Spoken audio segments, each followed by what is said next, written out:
Film की शुरुआत में हमें बगदाद के शहर में रेगिस्तान दिखाया जाता है, जहां पर आर्मी एजेंट्स की टीम अपने लीडर लू फेंग के साथ एक मिशन पर आई थी। लू आकर वहां पर ऑयल फैक्ट्री के लीडर से मिलता है, जो यहाँ पर फैक्ट्री कंट्रोल करने का काम क्या करती थी। असल में ऑयल कंपनी की फैक्ट्री के लोग बहुत बड़ी मुसीबत में थे, इन पर हर रोज हमले हो रहे थे और यही वजह थी कि लियो की टीम इनको यहाँ पर बचाने के लिए आई थी। फैक्ट्री की लीडर लू को बताती है कि उसने यहाँ पर 400 लोगों को बचाना है और हमें यहाँ से बचाकर ग्रीन जोन तक पहुँच जाना होगा। इसके बाद हमें गांव में क्रिस नाम का एक आदमी दिखाया जाता है, जिसके पास उसका भाई आया था। वो कहता है, भाई मैं आपके लिए एक मिशन लाया हूँ, जिसको पूरा करने पर हमें बहुत सारे पैसे मिल सकते हैं। हमें एक बस में कुछ लोगों को अगवा करना है। जब क्रिस अपने भाई की ये बात सुनता है तो उसे मना कर देता है, क्योंकि क्रिस कभी भी कोई गलत काम नहीं किया करता था। इसके बाद हम क्रिस के गाँव में ओवेन नाम के एक आदमी को देखते हैं, जो जमीन से पानी निकालने का काम किया करता था। क्रिस के गाँव में भी पानी की कमी थी। क्रिस अपने गाँव वालों से बहुत प्यार करता था, इसीलिए वो पानी निकालने के लिए ओवेन को बुलाता है। ओवेन अब एक कुएं से पानी निकालने की कोशिश करता है, मगर नहीं निकाल पाता। उस वक्त गर्मी भी बहुत थी और क्रिस के गांव के लोग बहुत गरीब भी थे। यहाँ पर ओवेन क्रिस से कहता है, अगर कुछ पैसों का बंदोबस्त हो जाए तो हम यहाँ से आसानी से पानी निकाल सकते हैं। ये सुनकर क्रिस ओवेन से कहता है कि ठीक है, मैं पैसे लेकर आऊंगा। उधर फैक्ट्री के अंदर लू अपनी टीम के साथ मिलकर ये प्लान कर रहा था कि हमें फैक्ट्री के लोगों को बचाकर हाईवे ऑफ डेथ से लेकर जाना होगा, तभी हम ग्रीन जोन तक पहुँच सकते हैं। ये रास्ता शॉर्टकट तो है,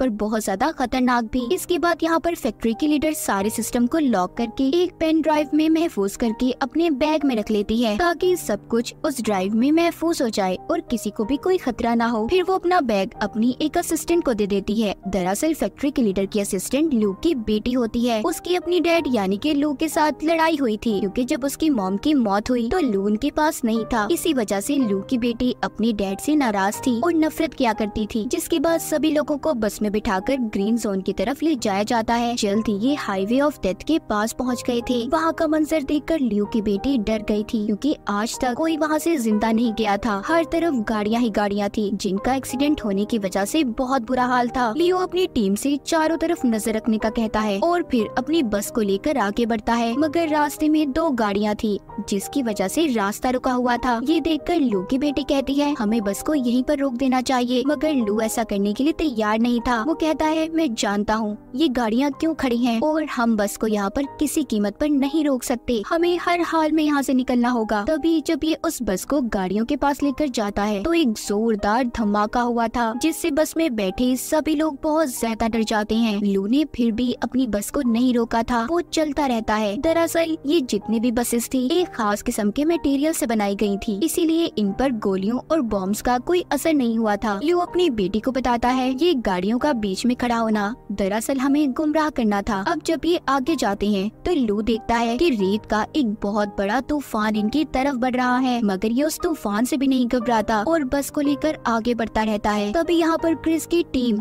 रेत के तूफान का फायदा उठाकर एक बस को हाईजैक कर लेती है, यानी कि उन्होंने उस बस को अपने कब्जे में ले लिया था। जैसा कि हमें पता है कि क्रिस को पैसों की जरूरत थी, इसीलिए वो ये काम कर रहा था। उसने अपने भाई की बात को मान लिया था। जब तूफान के रुक जाने के बाद ये सब अपनी बसेस को रोकते हैं तो लू को पता चलता है इनकी एक बस गायब थी, जिसमें ऑयल फैक्ट्री की लीडर भी थी। तब इसकी टीम में से लड़की बताती है, मैंने उसे दूसरी तरफ जाते हुए देखा है। लू अब यहाँ पर एक हेलीकॉप्टर को बुलाता है ताकि उस बस को जल्दी से ढूंढा जा सके। इस काम में लू की बेटी भी उसके साथ जाने का कहती है। लू हेलीकॉप्टर में अपनी बेटी को लेकर उस बस को ढूंढने निकल गया था। कुछ दूर जाने के बाद लू हेलीकॉप्टर से एक ट्रक को देखता है। अब इसे समझ आती है कि रेत का असल में कोई तूफान नहीं था, बल्कि दुश्मनों ने इस ट्रक की मदद से नकली तूफान बनाया था, ताकि वो हमारी बस को हाईजैक कर सकें। कुछ देर के बाद लू को अपनी बस नजर आ जाती है। राब्ता करने पर लू की टीम की लड़की उसे बताती है, उस बस में से अमेरिकन ने हमारे 5 लोगों को अगवा किया है, जिनमें ऑयल फैक्ट्री की लीडर भी थी। जिसके बाद लू अपनी टीम से दोबारा राब्ता करता है और बाकी की बसेस को ग्रीन जोन तक पहुंचाने का कहता है। इधर क्रिस भी अपने साथियों के साथ जब गाड़ी में बैठा आगे बढ़ रहा था तो ऊपर से लू अपने हेलीकॉप्टर से इन पर बॉम्ब गिराता है। क्रिस भी अपनी गाड़ी से निकलकर गन लेकर हेलीकॉप्टर पर हमला कर रहा था, जिससे हेलीकॉप्टर उनसे थोड़ा दूर हो जाता है। उसमें आग लग गई थी। क्रिस अपने भाई को अभी खंडर में लेकर आया था, जहाँ पर लाकर उससे पूछता है कि ये किसका मिशन है, मुझे सच सच बताओ जिसमें इतना ज्यादा खतरा है, हेलीकॉप्टर से हम पर बॉम्ब गिराए जा रहे हैं। तभी वहाँ पर ओविन आता है जो कि क्रिस का दोस्त था। कहता है कि ये मिशन सारा प्लान मेरा था, उसने ऑयल फैक्ट्री के लीडर को भी अगवा कर लिया था। इसका मकसद ऑयल कंपनी के सारे सिस्टम को हैक करके यानी कि अपने कंट्रोल में लाकर, जिससे इसे बहुत सारे पैसे मिलने वाले थे। ऑयल फैक्ट्री के लीडर को भी ये बात समझ आ गई थी कि वो ओविन ही था जो इनकी फैक्ट्री पर हमले करवा रहा था, ताकि जब हम अपनी जगह बदलकर ग्रीन जोन की तरफ जाने लगे तो ये रास्ते में हमें अगवा कर ले। क्रिस यहाँ पर ओविन से कहता है तुम इतना बड़ा प्लान कैसे बना सकते हो, और मैं आगे अब इस प्लान में तुम्हारा साथ नहीं देने वाला, मुझे मेरे पैसे दो ताकि मैं यहाँ से जा सकूँ। ओविन कहता है अभी कुछ और काम बाकी है, जिसके बाद तुम्हें तुम्हारे पैसे मिल जाएंगे। क्रिस का भाई भी यही कहता है कि अभी कुछ काम बाकी है, मगर क्रिस किसी की परवाह ना करते हुए कहता है कि अगले 2 घंटे के अंदर अंदर मुझे मेरे पैसे चाहिए। इतना कहकर वो वहाँ से चला गया था। क्रिस के जाने के बाद उसका भाई ओविन से कहता है कि हमें अब उसके बगैर ही काम करना होगा, मगर ओविन यहाँ पर उसके साथ गद्दारी करता है। उसने क्रिस के भाई को मार दिया था और फिर यहाँ से सब कुछ जाने का कहता है।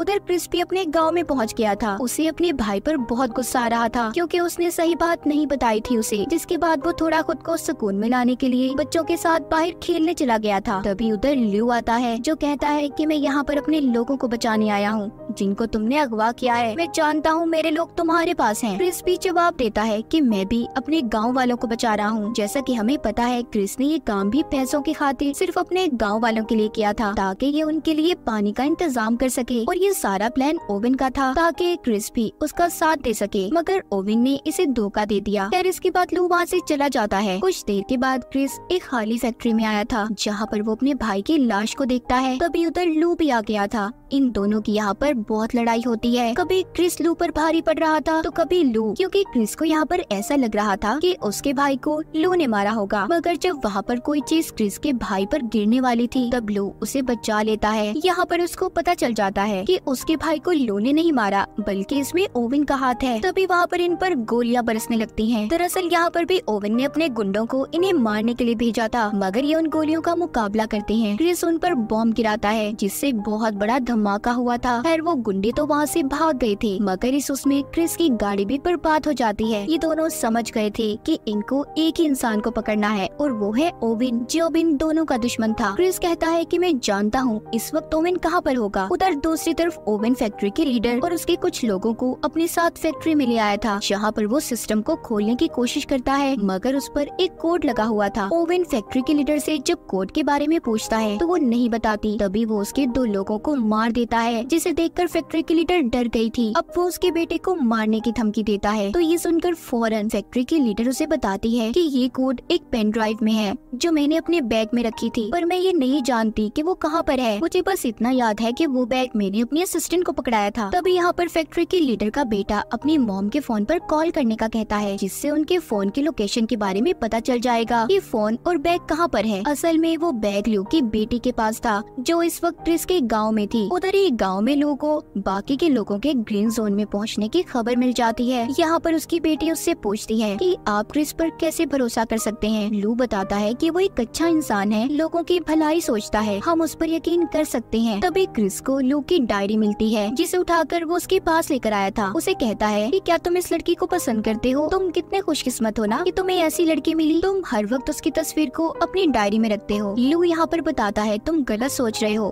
दरअसल वो मेरी बेटी है। इस बात पर क्रिस उससे माफी मांगता है। लू बताता है दरअसल जब मेरी वाइफ की मौत हुई तो मैं अपनी बेटी के पास नहीं था, जिस वजह से वो मुझसे आज तक नाराज है। वो कहता है और इस मिशन पर भी मैं इसीलिए आया था कि मैं अपनी बेटी को बचा सकूं, जो यहाँ ऑयल फैक्ट्री में काम करती है। क्रिस कहता है फिक्र नहीं करो, सब ठीक हो जाएगा, हम सबको बचा लेंगे, हम मिलकर मुकाबला करेंगे। तभी उन्हें कुछ गुंडों की आवाजें सुनाई देती हैं। वो जाकर उन गुंडों का मुकाबला करते हैं। यहाँ पर उन्हें पता चलता है कि उन्हें तो यहाँ पर ओविन ने भेजा है, जो यहाँ पर फैक्ट्री के लीडर का बैग लेने आए हैं जो लू की बेटी के पास था। उनके पास काफी सारे हथियार थे। उन्होंने सभी गाँव वालों को बंदी बना लिया था और अब वो फैक्ट्री के लीडर का बैग भी मांगते हैं जिसमें पेन ड्राइव थी जिसमें सिस्टम का कोड लॉक था। क्रिस उन्हें वो बैग दे देता है, जिसे लेने के बाद वो वहाँ से चले गए थे। ऐसा करने पर लू और उसकी बेटी उससे बहुत नाराज थे। तब क्रिस कहता है कि मैं पूरे गांव वालों की जान को ऐसे खतरे में नहीं डाल सकता था। जब सुबह होती है तो क्रिस लू की बेटी से पूछता है कि आखिर उस बैग में क्या था जिसको देने पर तुम तैयार नहीं थी। वो बताती है उस बैग में एक पेन ड्राइव थी जिससे ऑयल फैक्ट्री के सारे सिस्टम को हैक कर सकते हैं और पूरे बगदाद शहर की ऑयल को कहीं पर भी ट्रांसफर यानी कि भेजा जा सकता है। इस सिस्टम से ऑयल स्मगलिंग भी होती है जिसके बाद किसी भी मुल्क या शहर को वो ऑयल बेच सकते हैं और अगर ऐसा हो गया तो ये अब तक ऑयल की सबसे बड़ी चोरी होगी। दूसरी तरफ हम जर्मनी के शिप को देखते हैं जिसका कैप्टन ओवन से फोन पर बात कर रहा था। इधर गांव से भी क्रिस और लू निकल गए थे मगर लू की बेटी को ये लग रहा था कि वो दोनों मिलकर भी सब कुछ नहीं रोक पाएंगे, इसलिए वो भी गाड़ी लेकर उनके पीछे निकल जाती है। ओवन के पास भी उसके गुंडे बैग को लेकर पहुंच गए थे। वो फैक्ट्री के लीडर को अब बैग देकर पेन ड्राइव से लॉक खोलने का कहता है। वो जैसे ही पेन ड्राइव को सिस्टम में लगाती है सारा सिस्टम ऑन हो गया था यानी कि चलना शुरू हो जाता है। ओवन उस जर्मनी के शिप में ऑयल भरवाने का कहता है मगर इस काम में 24 घंटे लगने थे। कुछ वक्त के बाद क्रिस और लू भी अपने ट्रक पर ओवन के पास फैक्ट्री में पहुंच गए थे। वो उसके गुंडों का मुकाबला कर रहे थे। लू एक पाइप पर चढ़कर बड़े ही शानदार तरीके से ओवन के आदमियों को मार देता है। ये सब कुछ ओवन भी छुप कर देख रहा था। वो अपने आदमियों से कहता है कि हमें जल्दी यहाँ से निकलना होगा क्योंकि उसका काम अब पूरा हो गया था। जर्मनी के शिप में ऑयल भरा जा चुका था। क्रिस भी फैक्ट्री के अंदर जाता है। वो आकर गुंडों को मारने लगा था। तभी उसकी नजर बाहर जाती है। वो देखता है कि ओवन यहाँ से भाग रहा है। अब वो दौड़ती हुई उसका पीछा करता है। तभी रास्ते में उसे लू की बेटी मिलती है जो गाड़ी लेकर इनके पास पहुँच गई थी। ये दोनों मिलकर अब ओवन का पीछा करते हैं। इधर लू फैक्ट्री में ओवन के गुंडों का मुकाबला कर रहा था। वो एक एक करके सभी को मजा चखाता है। वहाँ पर अब ऑयल फैक्ट्री की लीडर आती है जो कहती है कि सब कुछ बर्बाद हो गया। उन्होंने पेन ड्राइव से ऑयल की चोरी कर ली। हमें इतने बड़े नुकसान को रोकना होगा। उधर रास्ते में क्रिस जब ओवन का पीछा कर रहा था तो वो अपनी गाड़ी को जंप करता है। उसके पीछे लू की बेटी भी गाड़ी को हवा में उड़ाती जंप करवाती है मगर उसकी गाड़ी का एक्सीडेंट हो गया था। क्रिस गाड़ी की ऐसी हालत देखकर लू की बेटी पर गुस्सा करता है। तभी वहाँ पर लू भी एक ट्रक को लेकर पहुँच गया था। फिर वो दोनों भी उस ट्रक में बैठकर उसके साथ आगे बढ़ते हैं।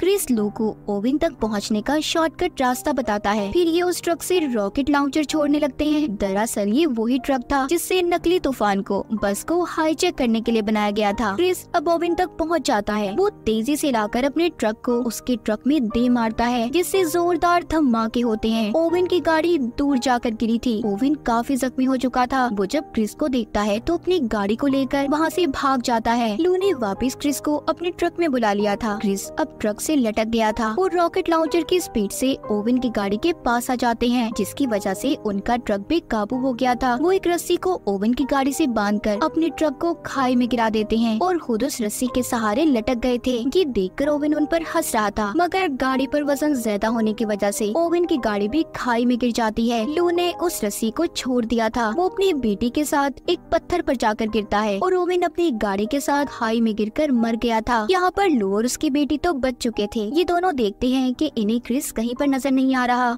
ये समझते हैं कि क्रिस मर गया। तभी लू की बेटी की नजर उसकी डायरी पर पड़ती है। जब वो देखती है तो उसमें उसकी और उसकी मॉम की तस्वीर थी। लू बताता है कि मैं तुमसे और तुम्हारी मॉम से बहुत प्यार करता था। मैं कभी तुम्हें अलग करना नहीं चाहता था। ये सुनकर लू की बेटी उसके गले लग गई थी। तभी लू के पाँव को नीचे से क्रिस पकड़ लेता है जो अभी भी जिंदा था। ये दोनों उसे ऊपर खींच लेते हैं। तीनों तो बच गए थे मगर अब ये सोचते हैं कि यहाँ से कैसे निकलेंगे। तब लू के दिमाग में एक आइडिया आता है। वो कहता है कि हमें यहाँ पर बहुत जोर से शोर मचाना चाहिए ताकि कोई इनकी मदद कर सके। कुछ वक्त के बाद दिखाया जाता है इन्होंने जर्मन के उस शिप को भी पकड़ लिया था जिसको ओवन ने ऑयल बेचा था। क्रिस के गांव में भी पानी आना शुरू हो जाता है। ये काम क्रिस और लू ने मिलकर किया था। सब गांव वाले बहुत खुश थे। फिर लू की टीम उसके पास आकर अगले मिशन के बारे में पूछती है। तब क्रिस भी उससे ये वादा करता है कि हर मिशन में वो उसका साथ देगा। और इसी के साथ इस फिल्म की कहानी यहीं पर खत्म हो जाती है।